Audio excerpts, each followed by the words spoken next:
حدیث میں آتا ہے، کسی نے پوچھا کہ یہ جو صفائی ہے یہ نصف ایمان ہے، یہ طہارت نصف ایمان ہے، کیونکہ صفائی میں اور طہارت میں تھوڑا سا فرق ہے۔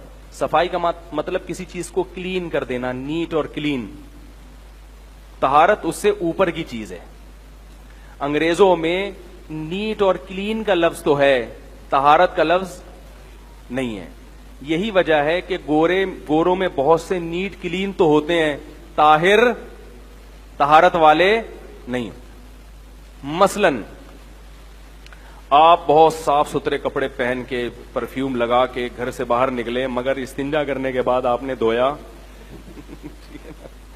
نہیں ہے، تو آپ نیٹ کلین تو کہلائیں گے، مگر پاک، طہارت کا اردو میں ترجمہ بنتا ہے پاک، مگر آپ پاک نہیں کہلائیں گے۔ بیماریاں میل کچیل سے نہیں پھیلتی، بدبو میل کچیل سے، مٹی میں بدبو نہیں رکھی اللہ نے۔ بیماریاں اور گندگی، جو میں بچپن میں غیر مسلموں کے گھر میں جب بھی جاتا تھا، بڑے نیٹ کلین ہوتے تھے، مگر پھر بھی ایک عجیب سی بدبو آتی تھی۔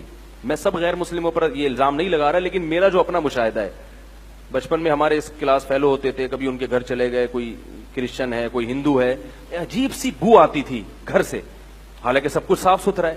میں بڑا پریشان ہوتا تھا کہ ان کے میں بے سے بو کیوں آتی ہے۔ تو اب مجھے سمجھ میں آیا ان کے ہاں صفائی ہے، طہارت نہیں ہے۔ جب استنجا کرنے کے بعد آپ دھوئیں گے نہیں، کئی دنوں کا وہ ایک جمع ہو جائے گا۔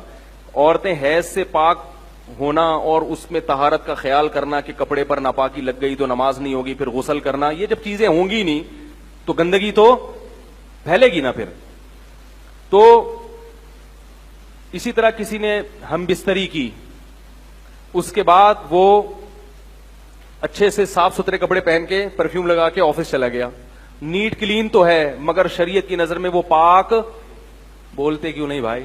نہیں ہے، غسل کرنا پڑے گا اس کو، جبکہ غیر مسلم اس موقع پر غسل نہیں کرتے۔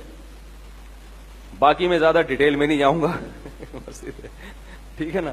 اسی طرح ناپاک چیزیں آپ کھا رہے ہیں، سور ہے، کتا ہے، یا مردار ہے جس میں بلڈ ہوتا ہے نا، جانور جب ذبح نہیں کرتے خون اندر رہ جاتا ہے، وہ تو ناپاک ہے، وہ آپ کھاؤ اور اوپر سے نہا بھی لو تو شریعت آپ کو نیٹ کلین تو کہے گی، مگر پاک نہیں کہے گی۔ تو اسلام میں طہارت کے الگ فضائل ہیں، اور نظافت اردو میں، عربی میں کہتے ہیں نیٹ اور کلین ہونے کو، نیٹ کلین ہونے کے الگ فضائل ہیں۔ اسلام نے صفائی کا بھی حکم دیا اور طہارت کا بھی حکم دیا ہے۔ نہیں آ رہی بات سمجھ؟ طہارت کا حکم تو یہ استنجا کرنے کے بعد دھونا، یا کپڑے ناپاک ہو جائیں تو نماز نہیں ہوگی جب تک آپ پاک نہیں کریں گے ان کو، اور غسل فرض ہو جائے تو غسل کرنا پڑے گا، وغیرہ وغیرہ۔ سمجھ رہے ہیں نا؟ ہمارے یہاں وہمیوں کو دیکھ لو، سارا دن شلوار پکڑ کے، وہ نظافت کی وجہ سے تھوڑی، وہ طہارت کی وجہ سے۔ چھینٹیں پڑ گئیں یہ وغیرہ، پیشاب کی چھینٹوں سے بچنے کا حکم ہے حدیث میں، اور آپ نے فرمایا کہ عذاب قبر زیادہ تر کیوں ہوتا ہے؟ پیشاب سے احتیاط نہ کرنے کی وجہ سے ہوتا ہے۔ تو یہ جو اس قسم کے احکامات ہیں، اور نظافت کا بھی حکم ہے۔ نظافت کا کیسے؟ نبی صلی اللہ علیہ وسلم نے دانتوں کو صاف کرنے کا حکم، مسواک، یہ دانتوں کی طہارت کے لیے نہیں ہے بلکہ نظافت کے لیے۔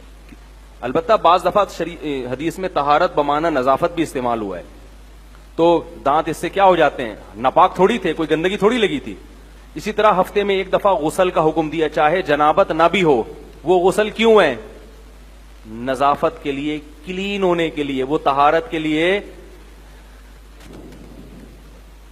طہارت کے لیے نہیں ہے۔ وہ ایسا ہی ہے نا بھائی، آپ پہ غسل بھی فرض نہیں ہے، جنابت کی حالت میں بھی نہیں ہو، پھر بھی اسلام کیا کہہ رہے ہیں؟ آپ جمعے کے دن کیا کرو گے؟ غسل کرو گے، تاکہ صاف ستھرے ہو جاؤ، پسینہ دور ہو جائے، پسینے کی بدبو دور ہو جائے۔ پسینہ ناپاک نہیں ہوتا، مگر آپ نے جمعے کو حکم دیا نہانے کا، کیونکہ مجمع میں جا رہے ہیں، اس میں پسینے کی بدبو سے دوسرے کو، بولو بھائی، تکلیف ہوگی۔ تو پسینہ کا تعلق طہارت سے نہیں ہے، نظافت سے ہے۔ ابو داؤد کی حدیث ہے، آپ صلی اللہ علیہ وسلم نے غسل کے وقت غسل براجم کا حکم دیا۔ یہ جو گھٹنے ہیں نا، اور یہ جو ہمارے جوڑ ہوتے ہیں، ان کو الگ سے صاف کرنے کا حکم دیا، کیونکہ جب ہم نہاتے ہیں تو باقی جسم تو آرام سے صاف ہو جاتا ہے، یہ جو گھٹنے وٹنے جو زمین سے ٹچ ہوتے ہیں، ان پہ جو میل ہوتا ہے یہ آرام سے صاف نہیں ہوتا، تو ان کو الگ سے صفائی کا نبی نے بولتے کیوں نہیں؟ حکم دیا. یہ طہارت نہیں ہے بلکہ یہ کیا ہے؟ نظافت ہے. اب آ گئی بات. اور بھی بہت ساری چیزیں اس میں کہاں کہاں نظافت کا حکم دیا. تو مسلمان طاہر بھی ہوتا ہے, نظیف بھی ہوتا ہے, نیٹ کلین بھی ہوتا ہے اور پاک بھی ہوتا ہے. غیر مسلم نیٹ کلین تو ہو سکتا ہے, پاک نہیں ہوتا وہ. اور بعض غیر مسلم نہ نیٹ کلین ہوتے ہیں نہ پاک ہوتے ہیں, ٹھیک ہے نا, وہ پھر عجیب سے ہوتے ہیں. اور بعض مسلمان بھی نہ پاک ہوتے ہیں اور نہ نیٹ کلین ہوتے ہیں. تو ہر طرح کی فیسلٹی مارکیٹ میں. ہمارے ایک دوست تھے, اللہ معاف فرمائے, ان کے بارے میں پتا چلا نہاتے نہیں ہیں. یہ ان کے بارے میں پتا چلا کہ وہ نہاتے ہی نہیں.